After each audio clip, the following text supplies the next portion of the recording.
You're lying in bed. The room is dark. It's quiet. You're tired, genuinely, physically tired. And yet, your brain decides right now is a great time to replay that thing you said at work 3 weeks ago. That one sentence. That one look someone gave you after. Was it weird? Did it come out wrong? Should you have said something different? And then, almost like clockwork, your brain pivots. What if the meeting tomorrow goes sideways? What if you say the wrong thing again? What if people already have a certain impression of you and you just haven't noticed? You haven't even closed your eyes yet. It's been 4 minutes, and your brain has already staged a full courtroom trial with you as both the defendant and the jury. Sound familiar?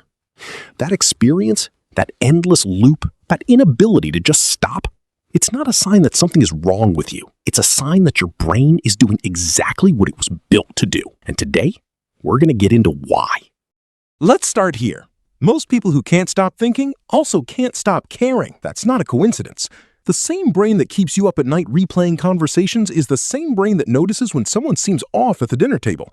It's the same brain that picks up on the micro shift in someone's tone before they even realize they're upset. It's the same brain that can walk into a room and immediately feel the temperature of it. Not the actual temperature, but the emotional one. Overthinkers aren't anxious because they're fragile. They're anxious because they're paying attention.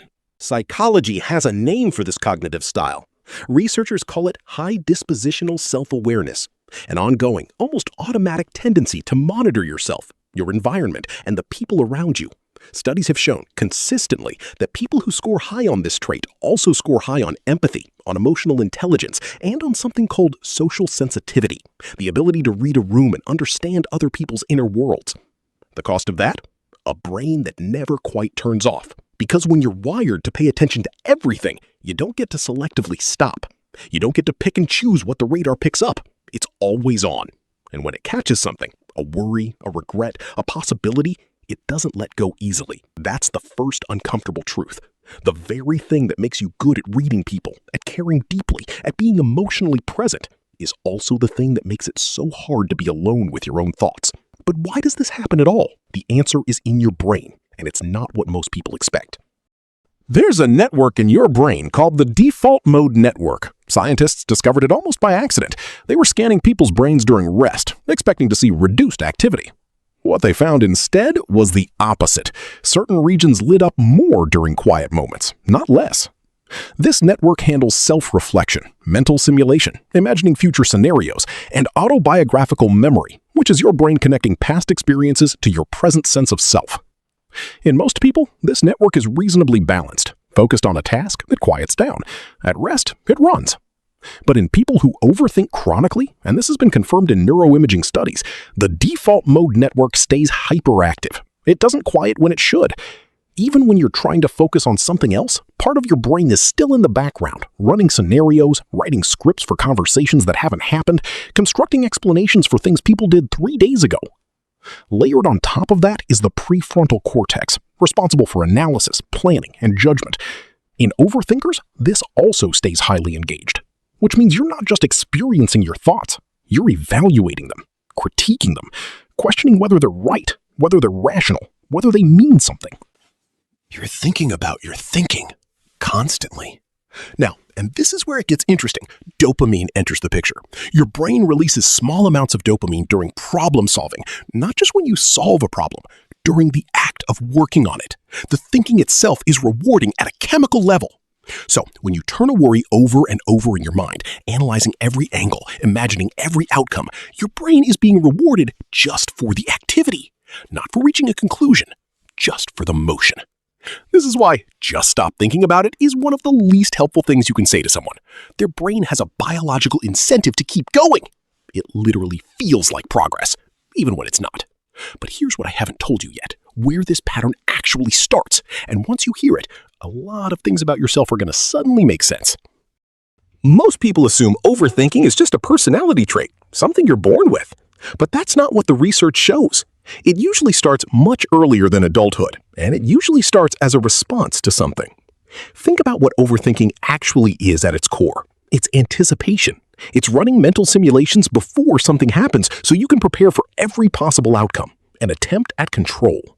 And that strategy makes a lot of sense when you're a kid growing up in an environment that feels unpredictable. Maybe you grew up in a household where the emotional climate could shift without warning, where you learned to read the room before you even walked in, checking the energy, scanning for signs of what kind of day it was going to be. Maybe you had a parent who was hard to please or inconsistent, someone whose moods felt big and impossible to understand. So your young brain did what it was designed to do. It adapted. If I can predict what's coming, I can protect myself. If I think far enough ahead, nothing will catch me off guard. That is not a character flaw. That is a survival strategy, a highly intelligent one. The problem is the strategy doesn't always get an update notification. You grow up. The environment changes. You're not in that house anymore. The stakes are different, but the nervous system doesn't automatically file that information. It keeps running the old program because the old program kept you safe. And some part of your brain, some deep protective part, isn't sure it's safe to stop. So it doesn't. Now, not all of that looping is the same, because there are actually two completely different types of overthinking, and which one you tend toward might tell you something important about yourself you didn't know before. Researchers identify two distinct types of rumination, the technical term for those repetitive, looping thought patterns. The first is reflective rumination. This is when you turn inward to genuinely try to understand something, to process an emotion, to make sense of an experience, to learn something about yourself. Done in moderation, this is actually a strength. It's linked to higher self-awareness, deeper emotional processing, and better long-term decision-making. The second type is brooding rumination, the darker cousin. It's repetitive thought that doesn't move.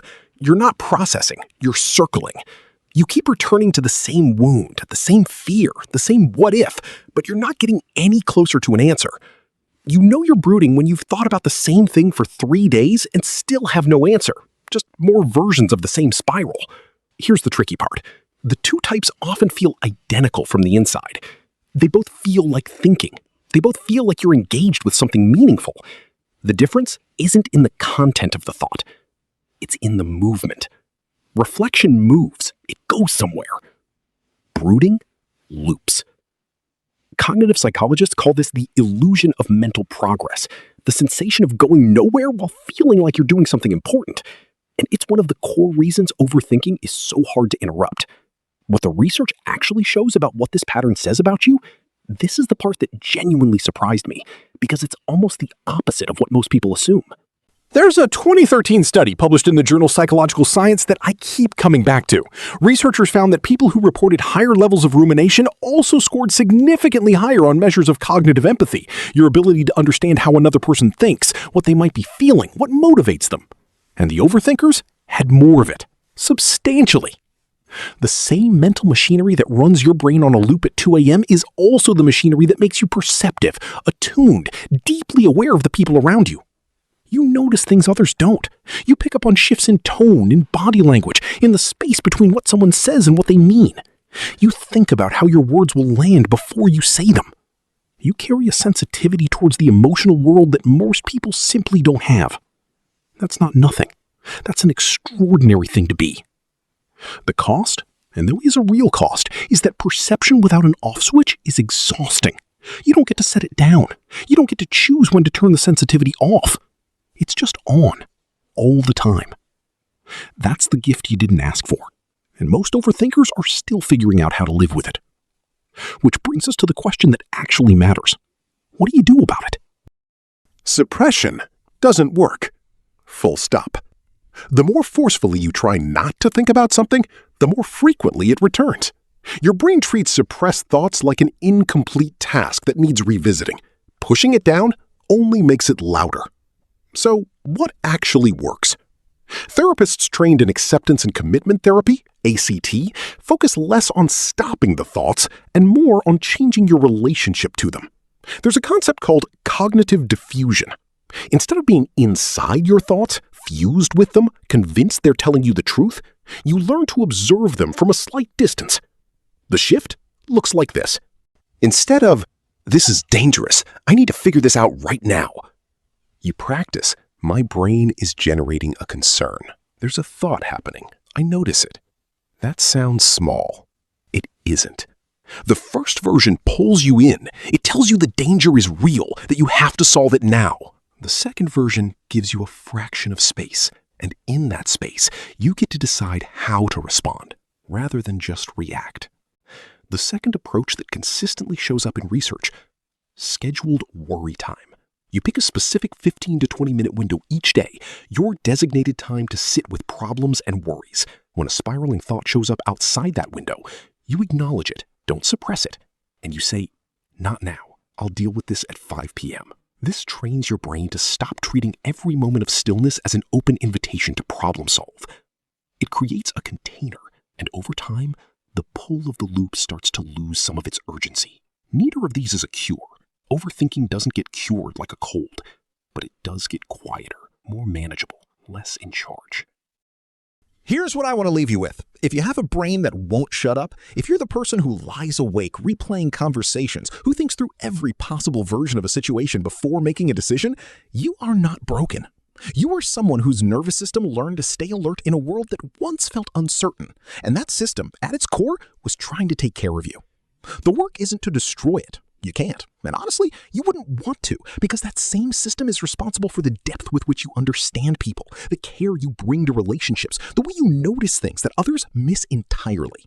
The work is to update it, gently, with patience, to teach it over time that the danger it's been scanning for isn't behind every corner anymore, that it's finally okay to rest. Reflecting on why your brain works the way it doesn't fix everything overnight, but it changes something important. It changes the story you tell about yourself, because there's a difference between thinking something is wrong with me and thinking my brain is doing what it learned to do, and I can work with that. One is a verdict.